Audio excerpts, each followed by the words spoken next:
अमावस्या विशेष कथा। काल भीति की दिव्य कथा। हरे कृष्णा।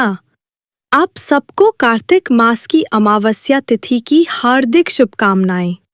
इस पावन अवसर पर भगवान विष्णु और भगवान शिव की कृपा आप सभी पर बनी रहे, यही हमारी कामना है। आज दिवाली का परम मंगलमय दिवस है। इसी दिन भगवान श्री कृष्ण की दामोदर लीला उखल बंधन लीला संपन्न हुई थी और आज के ही दिन पितरों के लिए स्नान, दान और तर्पण का विशेष महत्व बताया गया है। तो आइए सुनते हैं इस दिव्य दिन की एक अद्भुत पौराणिक कथा। काशी के संत मांटी और शिव का वरदान पूर्व काल में काशीपुरी में मांटी नाम के एक यशस्वी ब्राह्मण रहते थे। वे रुद्र जाप में निपुण, अत्यंत विद्वान और भक्तिपरायण थे, परंतु उन्हें कोई संतान नहीं थी। 100 वर्षों तक उन्होंने रुद्र मंत्र का जाप किया।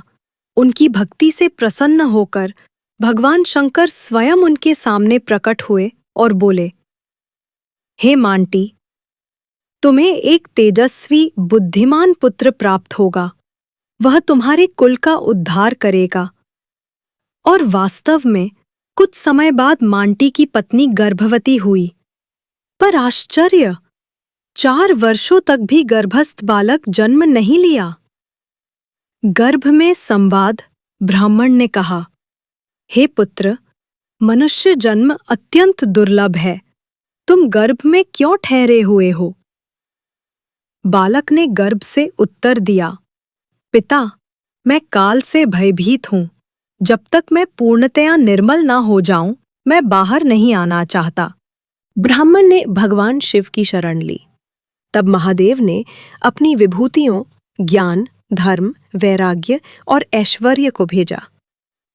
उन्होंने गर्भस्थ बालक को आश्वासन दिया, हे कुमार, तुम्हें किसी प्रकार का भय नहीं होना चाहिए।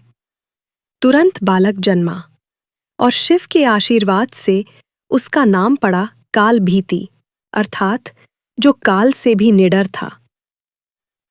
तपस्या और आत्मज्ञान। बालक बड़ा होकर अत्यंत ज्ञानी और शिव भक्त बना।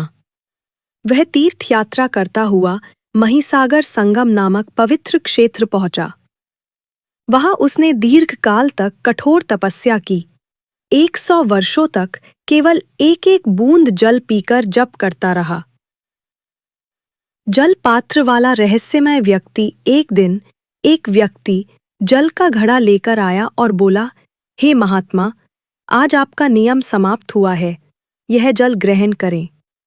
काल भीति ने पूछा, पहले बताओ तुम कौन हो, तुम्हारा कुल क्या है? उस व्यक्ति ने उत्तर दिया, मुझे अपने माता पिता का ज्ञान नहीं, मैं बस अपने अस्तित्व को जानता हूं।